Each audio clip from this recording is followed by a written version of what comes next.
就算我哋講我愛你啊，係咪真係我愛你啊？男同女理解嘅我愛你都唔同啦，可以係。Hello， 大家好，我係阿 Rock。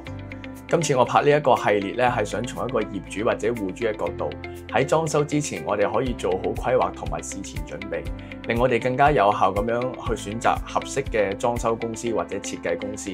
將我哋嘅理想家居咧現實咁樣呈現出嚟。呢一個系列嘅所有內容咧，都係我呢2年自學嘅經驗同大家分享嘅。再次重申啦，本頻道嘅內容咧只供參考。如果內容有誤或者大家有更好嘅意見，歡迎大家訂閱留言，大家一齊理性討論。多謝各位。今集主要嘅內容咧，係業主或者戶主咧喺家居設計上面，我哋先了解咗自己嘅喜好同埋需要，再整合相關嘅資料，同室內設計師有效率地溝通嘅方法。今集咧，我就會集中喺家居嘅主體顏色嘅配搭上面去講呢個話題嘅。中意呢個話題嘅朋友咧，可以先訂閱，俾個 like 支持我啊！多謝。根據我今次呢個自學規劃嘅經驗啦，我會先將咧家居主體嘅嗰個顏色咧分咗3類去思考嘅，一係深色啦、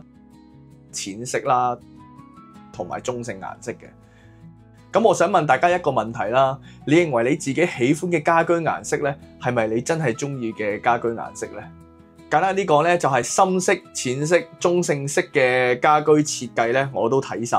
咁喺有比較嘅情況底下咧，就會選擇到自己喜歡嘅家居顏色咧，就會較為更加合適嘅。咁我話晒啊，對住個家居呢個設計咧，裝修完都要一段時間啦，冇3年或以上。再深入少少講，個家居設計如果經歷咗一段長時間洗禮，即係例如3年後佢會變成點呢？5年後佢會變成點呢？我會去諗折舊，決定我未來呢一個嘅家居主體顏色配搭。其次咧，最重要就係燈光啊，燈光都主體顏色都有分白色、白黃色、黃色啦。咁我自己嚟講就會想有多個氛圍感嘅，我會去考慮埋燈光嘅部分，而去決定我嚟緊用深色、淺色定係中性色，我就選擇咗深色啦。咁觀眾可能就會覺得用顏色區分好空泛啫。咁其實亦都可以用家居設計嘅主題風格去規劃你嘅家居。例如啦，可能係北歐風啊、工業風啊、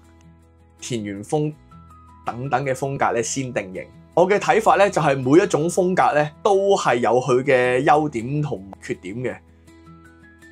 咁其實都係要去考慮埋有燈光同埋經過咗時間洗禮咧，去思考長遠計嘅話咧，你中意用乜嘢嘅風格作為你嘅家居設計？一開始裝修完咧實好靚噶，即係裝修完1年後會點樣呢？3年後會點呢？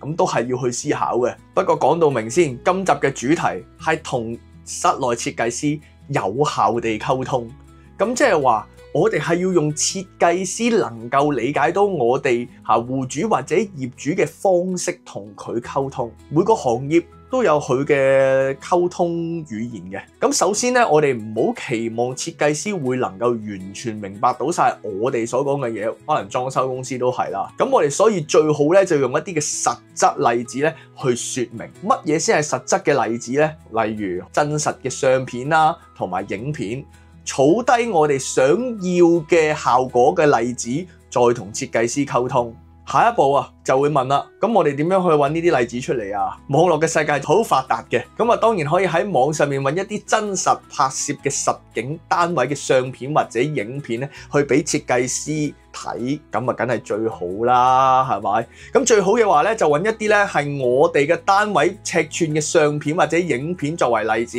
同時間咧亦都可以參考埋同類型嘅單位，可以攞埋佢一個嘅空間規劃嘅靈感咧，就梗係 fit 啦，非常之好啦。基本上設計師會望到呢啲嘅影片都或者相片，作出呢個例子，佢就會能夠理解到原來戶主業主咧，你哋想要嘅顏色配搭，佢就會比較相對快啲，可以做到業主或者戶主想要嘅效果啦。咁呢個咧就係我認為同設計師溝通最有效同埋最穩陣嘅方法嚟嘅。咁我相信咧睇緊影片嘅觀眾，你可能就係話啦，嘿，我上網睇嗰啲影片啊同埋相片啊都唔係我想要嘅嘢咯，我就想要與別不同啲，唔想一式一樣啊。我覺得嗰啲家居而家嘅設計咧，嚟嚟去去都係咁樣啊，我想要有少少不一樣嘅感覺。請各位訂閱我，下一集我會公開點樣去揾到嗰啲顏色嘅風格靈感咧，話俾大家聽嘅，同大家分享，係我自己嘅方法嚟嘅，甚至係增加自己嘅美感。下一集我會重點介紹。今集嘅重點，我哋作為業主或者戶主咧，可以嘗試下透過我哋嘅顏色配搭，增強我哋自己個人嘅美感。如果顏色方面咧揾唔到嘅情況底下咧，就可以用家居風格咧去思考整件事嘅。重點就係咧，我哋要知自己想要啲乜，揾晒所有例子，我哋唔好期望裝修公司或者設計師咧會能夠完全明白我哋，所以我哋就用一啲實質嘅例子喺網上面揾一啲相片或者係影片咧，去同設計師溝通，因為呢個係設計師嘅 language。